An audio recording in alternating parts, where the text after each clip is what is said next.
Vamos mergulhar em uma das maiores histórias já contadas. É uma jornada épica pelo desconhecido, que começa de um jeito bem curioso. Não com um herói super poderoso, mas com um homem. Um homem em crise, completamente perdido. Esse homem é Dante Alighieri. Mas olha, antes de ser o poeta lendário que a gente conhece, ele era alguém que, como muita gente, estava enfrentando um momento de escuridão pessoal profunda. A história dele começa num lugar que talvez soe familiar para muitos, uma floresta escura.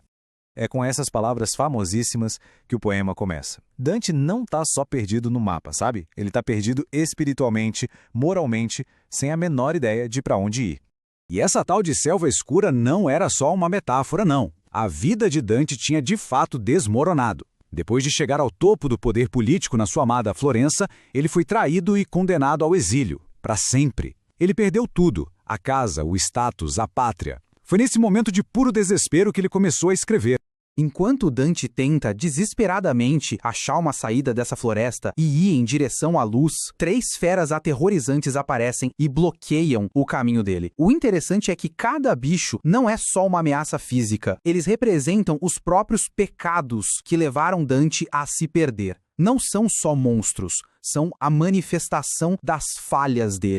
E então, bem no fundo do poço, quando ele está prestes a ser devorado pela loba e a desistir de qualquer esperança, uma ajuda totalmente inesperada surge das sombras. E esse guia é o fantasma de Virgílio, o maior poeta da Roma antiga e o herói pessoal de Dante. Ele explica que o caminho para cima, para a luz, está bloqueado. O único jeito de Dante se salvar é seguir por uma rota bem diferente. Uma jornada pelos 3 reinos da vida após a morte. Mas por que Virgílio? Por que um poeta pagão de séculos atrás apareceria para resgatar um homem do século XIV? A resposta para isso revela o verdadeiro motor por trás dessa jornada épica. Acontece que a missão foi toda organizada lá do céu por Beatriz, a mulher que Dante amou a vida inteira e que morreu jovem. Agora, lá no paraíso, ela simboliza o amor divino. Então o ponto crucial é o seguinte: essa não é só uma excursão pelo além, é uma missão de resgate movida pelo amor. Virgílio então guia Dante até o portão do primeiro reino, o mais temível de todos. Ele avisa que para entrar ali é preciso deixar todo o medo para trás. Essa é a inscrição assustadora que fica sobre os portões do inferno. É a declaração final de que para as almas lá dentro não tem mais escapatória. É um ponto sem retorno e agora Dante precisa atravessar. O inferno de Dante não é só caos e sofrimento. Ele tem uma lógica terrível, governada por um conceito chamado contrapasso. Basicamente, significa que a punição é uma representação simbólica do próprio pecado. Por exemplo, os adivinhos que tentaram ver o futuro em vida agora são forçados a andar para sempre com a cabeça virada para trás. Essa ideia de justiça poética, onde o castigo reflete o crime, influenciou demais o nosso pensamento sobre moralidade. E aqui a coisa fica genial, porque Dante usou o poema para comentar o seu próprio tempo.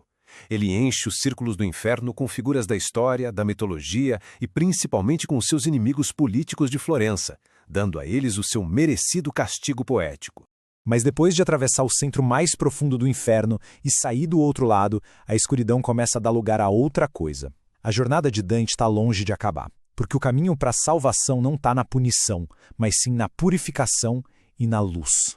A obra completa abrange 3 reinos. Depois do terror do inferno, Dante e Virgílio emergem para escalar a montanha do purgatório. É um lugar de esperança, onde as almas se purificam dos seus pecados para se tornarem dignas do céu.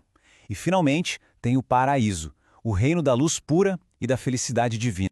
No topo do purgatório, Virgílio, por ser pagão, não pode mais continuar. É nesse ponto que Beatriz assume como guia. Como um símbolo do amor divino, só ela pode guiar Dante até a presença de Deus. E aí a jornada dele se completa. Agora, por que Dante chamou sua obra-prima de A Comédia? Não é porque é engraçada, né?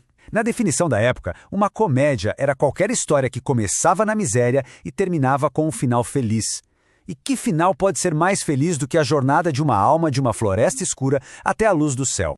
E olha que curioso, o título Divina não foi ideia de Dante. Ele foi adicionado mais de 100 anos depois por leitores e críticos para honrar a genialidade e a profundidade da obra. O impacto da Divina Comédia é simplesmente imensurável. Ela praticamente inventou o italiano moderno, deu para nossa imaginação a visão mais duradoura do inferno e do céu e continua sendo uma alegoria poderosa para qualquer pessoa que já se sentiu perdida e em busca de um caminho. E tudo isso nos deixa com uma última pergunta para refletir. A obra de Dante era superpessoal e política, cheia de figuras do tempo dele. Isso faz a gente pensar, se essa jornada fosse feita hoje, que rostos poderiam ser encontrados nos círculos do inferno? Fica aí reflexão.